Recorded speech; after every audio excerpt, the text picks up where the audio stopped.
Bonjour à tous, j'espère que vous allez bien. Alors cette semaine, on va parler d'histoire puisque on va parler du dernier roman ou du dernier livre de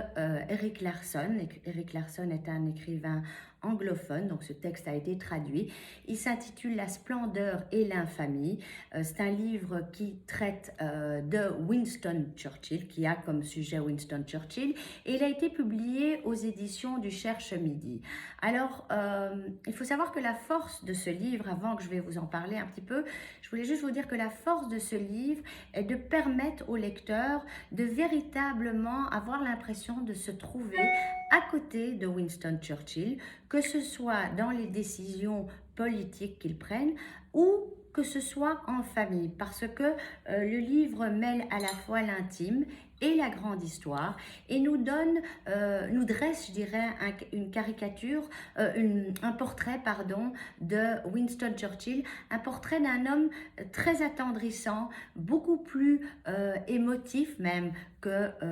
on pourrait le croire, et puis aussi un homme qui se mêle avec le peuple, qui n'hésite pas pendant les bombardements et après les bombardements de descendre en bas, vérifier les décombres et d'avoir souvent les larmes aux yeux, un homme qui est aimé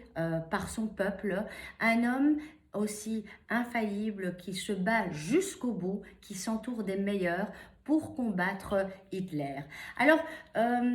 Erik Larson refuse d'appeler ce livre un roman et selon son auteur, donc selon Erik Larson, ce livre est plutôt un texte de non-fiction puisque comme le disent les anglo-saxons, un texte de non-fiction, eh bien, c'est un travail qui est créé à partir d'événements réels ou historiques, ce qui est le cas. Et le livre, finalement, nous permet de visiter la période de la Deuxième Guerre mondiale, de 1940 à 1941, comme si on y était depuis Londres, sous la pluie des bombes qui tombent sur l'Angleterre, et l'Angleterre qui finit par se relever toujours. En effet, depuis la fin des années 30, Winston a été un des rares hommes politiques britanniques qui ne s'est pas laissé bercer par les illusions optimistes sur les vues d'Hitler, et cela dès l'arrivée au pouvoir de Hitler en 1933. D'ailleurs, on dit que les politiciens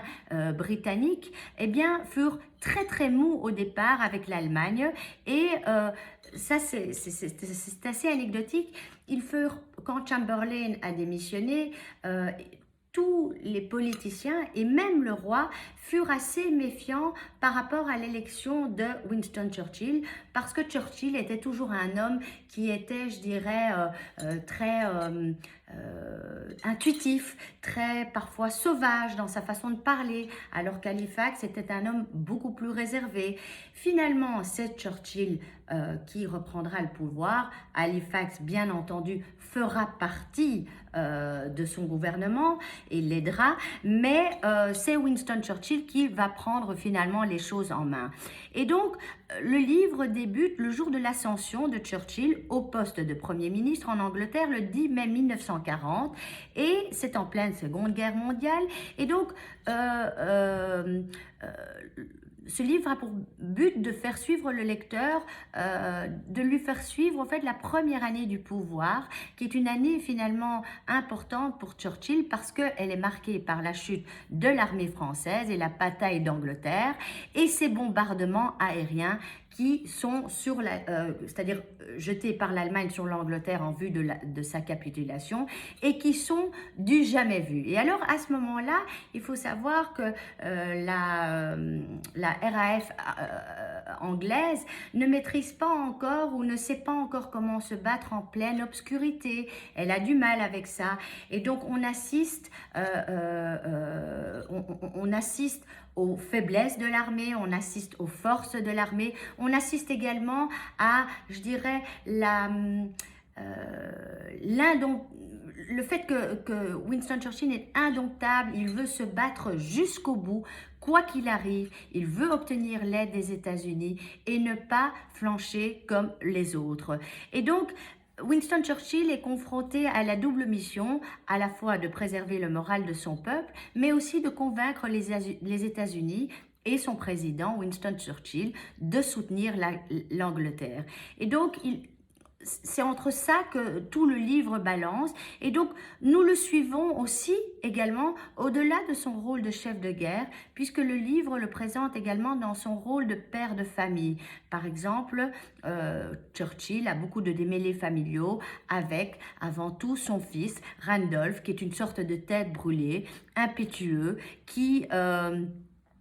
est peu prudent, qui boit énormément et qui, quand il s'agit de préserver des documents top secrets, eh bien, n'est pas très prudent. On parle également de la belle-fille de Churchill, l'élégante Pamela, épouse de Randolph, qui elle aussi va lui donner du fil à retordre. Et puis le vieux lion a également une fille, Mary, qui est plus préoccupée par, je dirais, les vies mondaines, les sorties mondaines que la guerre. Mais surtout, on découvre dans ce livre l'épouse de Winston Churchill, une épouse qui a toujours été là, je dirais, pour son mari, une épouse qui a toujours été, comme lui, très à l'écoute de son peuple, qui s'est énormément impliquée dans la cause des gens qui se cachaient dans les abris, par exemple. Elle-même faisait en sorte que c'était très important pour elle que l'hygiène ne soit pas déplorable dans ces abris. Et donc on découvre un peuple finalement qui est très proche, un couple finalement qui est très proche de son peuple et qui est en véritable communion avec celui-ci. Et donc ce récit, mi-documentaire, mi-roman, est passionnant et nous donne une foule de détails sur l'entourage de Churchill, sur la vie quotidienne des Anglais pendant cette période, et on voit même par exemple l'impact du blackout sur la vie des Londoniens, puisqu'on sait qu'à l'époque, comme il était difficile de toucher les cibles quand on lançait des bombes et qu'il faisait noir totalement, eh bien les Anglais ont adopté pendant un long moment le blackout, c'est-à-dire que les maisons étaient couvertes le soir, les fenêtres étaient couvertes de tissu, tout ça pour berner l'ennemi commun. Mais ce qui est intéressant aussi, c'est qu'on découvre les principaux collaborateurs de Churchill, ceux qui ont été le plus proches de lui, qu'il s'agit de Colville, son secrétaire personnel, qui a toujours été là pour lui, qui en pleine guerre trouve encore le moyen de compter fleurettes à de jeunes nymphètes et qui, grâce à ses écrits, puisque malgré le fait que c'était interdit, a tout écrit et donc a permis par la suite de reconstituer l'histoire. Mais on rencontre également Beaver Brook d'origine canadienne, qui va lui s'occuper de la production aérienne pour la Grande-Bretagne, qui va vouloir démissionner plus de 14 fois et à chaque fois Winston l'empêchera de démissionner, du moins pendant la guerre.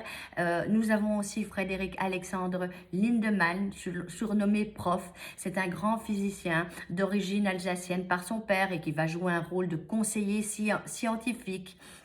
Et donc, lui va créer un groupe de statistiques en vue d'évaluer l'état de ravitaillement du pays. Donc, on assiste véritablement à toutes ces réunions qui souvent durent très tard dans la nuit. Les collaborateurs s'en plaignent. On a vraiment l'impression dans ce livre d'être assis à côté de Winston Churchill et de le suivre, et de le suivre surtout dans son besoin et cette nécessité de convaincre les Américains que la situation pour les Anglais n'est pas si sombre que ça, car tout ce qu'ils veulent obtenir d'eux, c'est bien entendu qu'ils s'engagent avec eux et qu'ils les aident, parce que les Américains pouvaient avoir peur à l'époque d'une défaite terrible anglaise et que les armes américaines fournies soient reprises par les Allemands. Donc on a véritablement affaire, je dirais, à un Winston Churchill qu'on découvre politiquement. Et ce qui est bien, c'est que dans ce livre, il n'y a pas tout le temps des notes en bas de page qui nous font à chaque fois aller regarder ailleurs et nous font perdre le fil de récit. Le livre est très intense, très dense, mais